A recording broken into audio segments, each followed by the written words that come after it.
Welcome to the Palo Alto Baylands Nature Preserve. The official name is the John Fletcher Bixby Recreation Area, but everybody calls it the Palo Alto Baylands. It is a 1,940 acre or 785 hectare marshland preserve along the southern end of the San Francisco Bay, bounded by the city of East Palo Alto to the north and the city of Mountain View to the south. It is approximately 30 miles or 40 kilometers south of the San Francisco Bay, or San Francisco. Many consider this area to be the best bird watching area on the West Coast, being a major migratory stopover on the Pacific Flyway.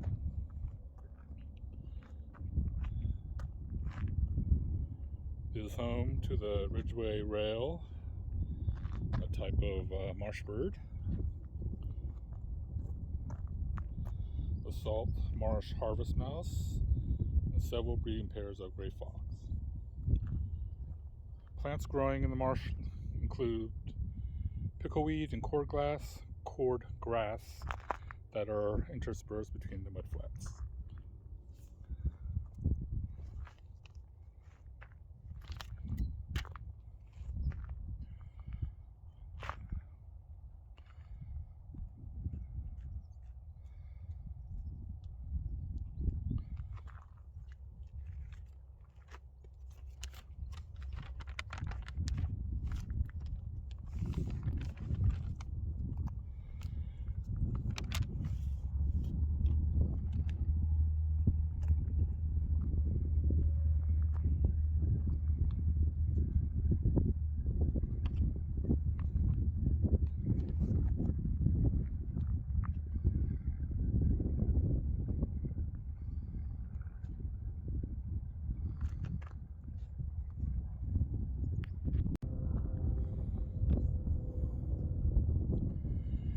There's a lot of history in this area, and I'll leave links below for additional information.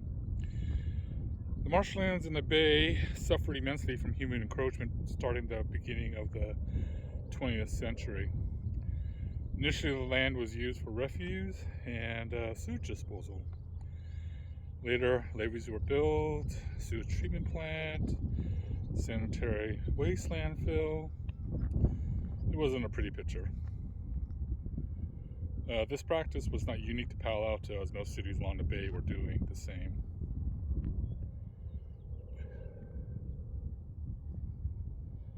In the 1950s, an attempt was to make the Baylands a state park. It failed because there was no sandy beaches and there was too much pollution. It was during the 1960s an effort was made by three women, Lucy Evans, Harriet Monday, and Emily Renzel, to conserve the remaining ecosystem, and this was in response to a $30 million development plan that included condominiums, a hotel, a marina, but no marsh.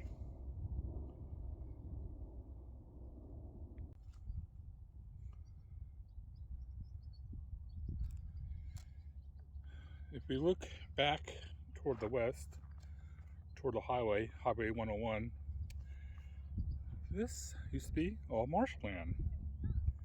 But now it's covered by fill to support the municipal airport, golf course, waste treatment plant, and private development.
Okay, I'm at the observation deck at the end of the boardwalk.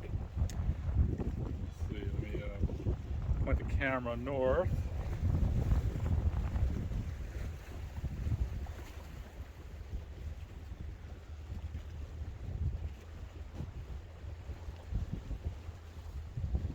To the north is San Francisco, and if I pan back,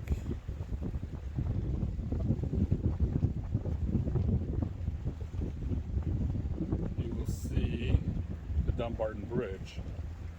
It's the southernmost crossing of the bay. It connects the San Francisco Peninsula to the East Bay region.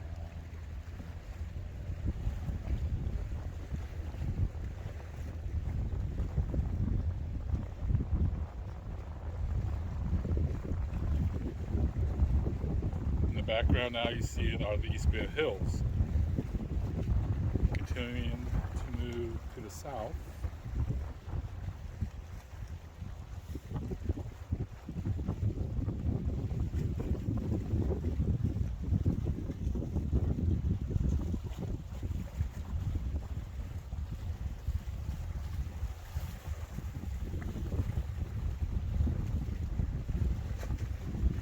And looking south is San Jose, Alviso. And don't know if you can see it, but the large hangars are at Moffett Field Federal Airfield. Google uses space there for their corporate jets, and Google offices are located next to the airfield. Lockheed Martin also has offices next to the airfield and has use of the airfield. It is a federal airfield because NASA Ames is the current operator. Prior to NASA, it was a Naval Air Station.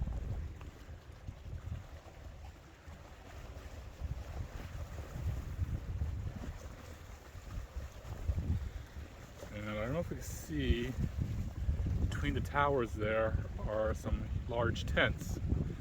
That's Shoreline Amphitheater in Mountain View. They hold large venues there, mostly major concerts.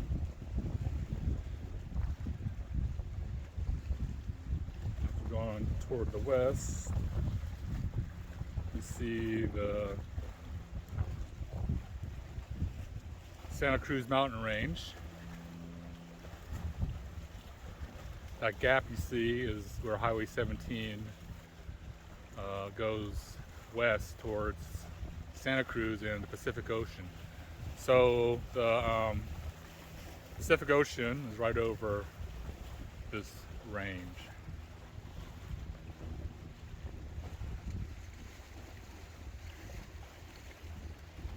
We're looking down the boardwalk, which is approximately a quarter mile long.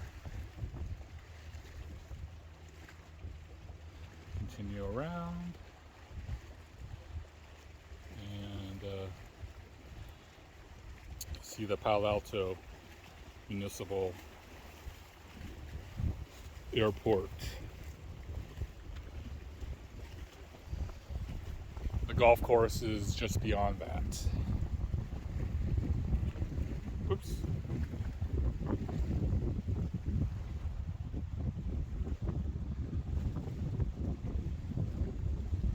It's about, let's see, 11:30. So it gets a little breezy in the afternoon. At least the clouds are not here. So because of the wind, the bay is a little choppy today.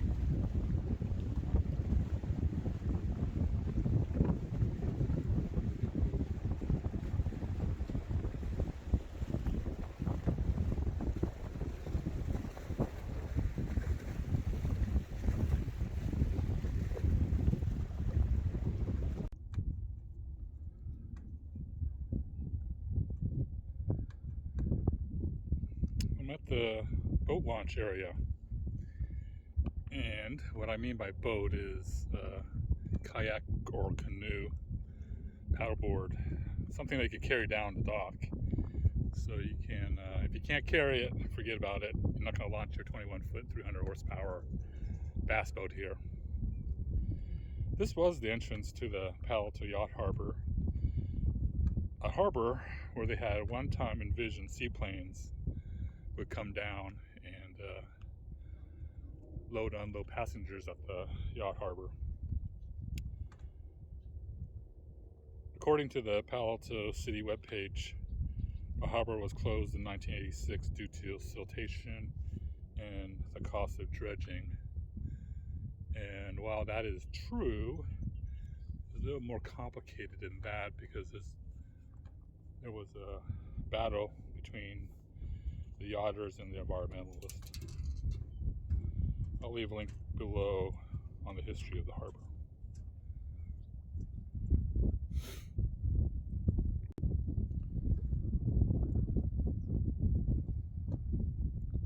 So I'm still at the docks, and that white mound you see out there is salt mounds where they manufacture and process salt.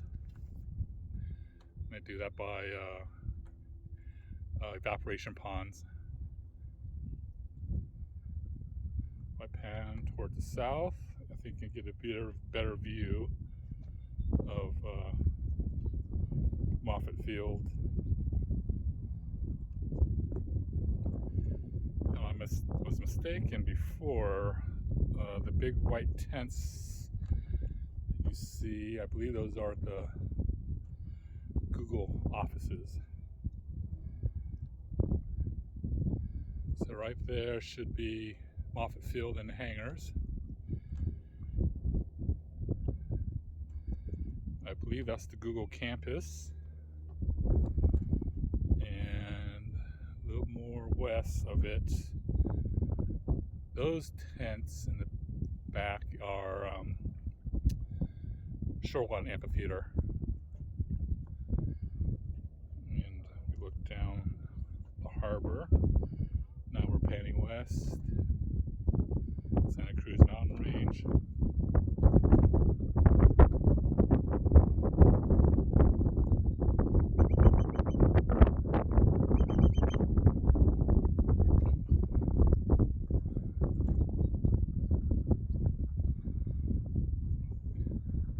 Looking down the harbor. And that building in the back used to be the boathouse. One of the last remaining structures out of the harbor. So the harbor was down in that direction.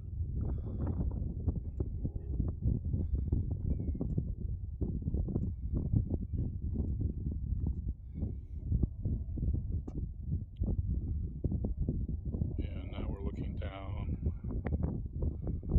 the boardwalk that accesses the dock. So there's no boat ramp here.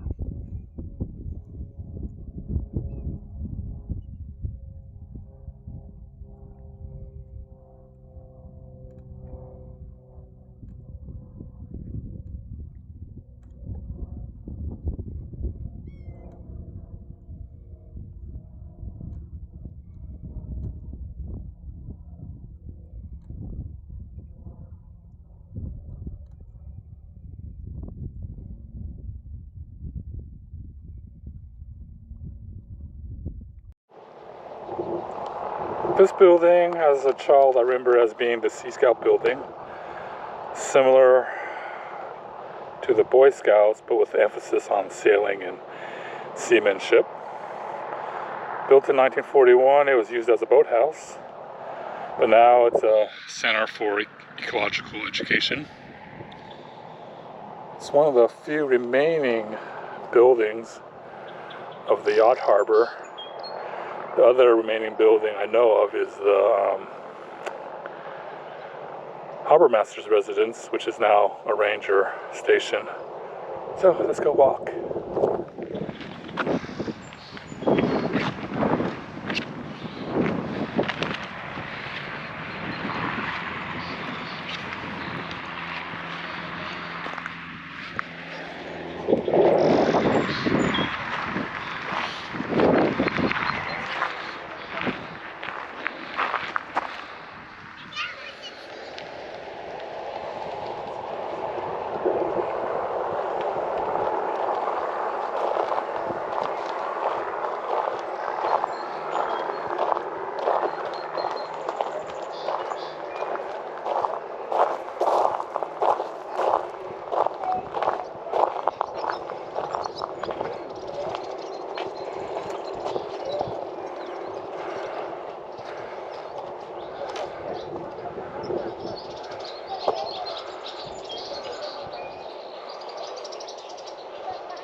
looking out over the water.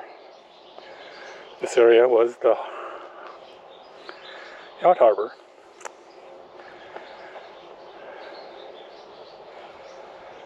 Most of the infrastructure, buildings, docks, were demolished.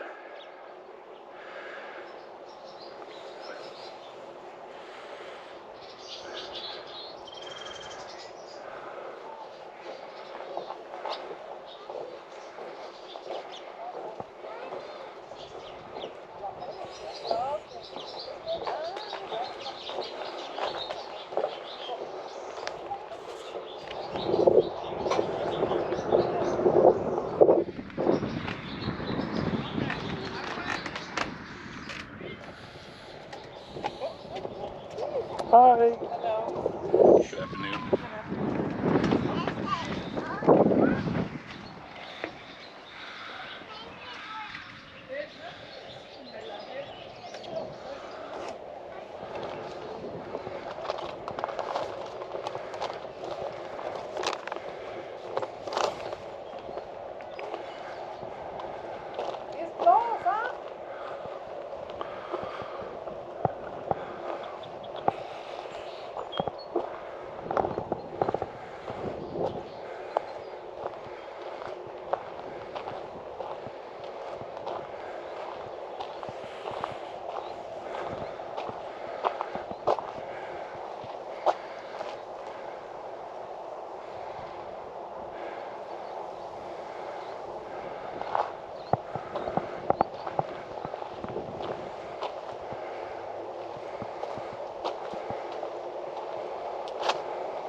And across from the center is the duck pond.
The duck pond was built in the 1930s, and it was first used as a public saltwater swimming pool. Yeah, people swam in this. But in the 1940s, due to siltation, it was turned into a duck pond. As a child, we would come down here, feed the ducks, but I think wiser minds now have prohibited that practice.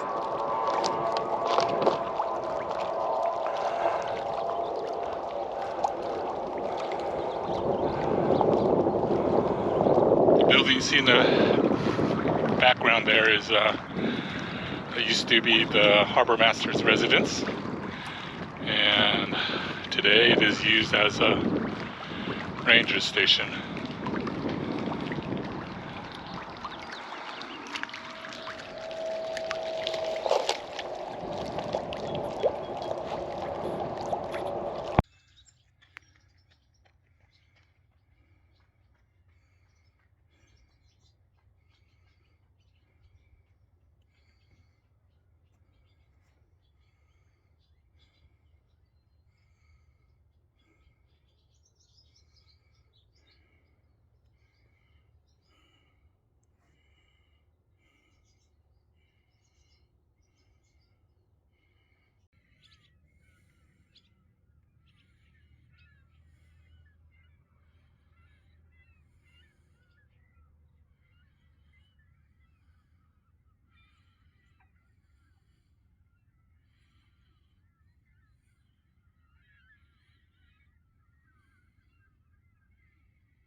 Taking a moment of zen here.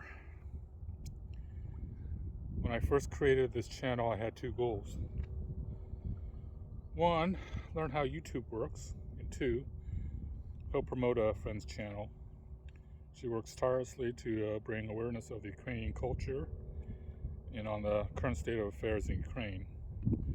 I wanted to leave politics off my channel, be a distraction from the war by being trivial but positive. But after reading recent news and watching a few videos, I cannot properly express the amount of anger I feel towards Russia. The killing of young children just because they are Ukrainian? That's not human. That's genocide. The world would be a better place without Russia. Let's hope for a quick end to the war. Remember those who lost their lives, and that all those responsible for the atrocities be brought to justice. Slava Ukraini.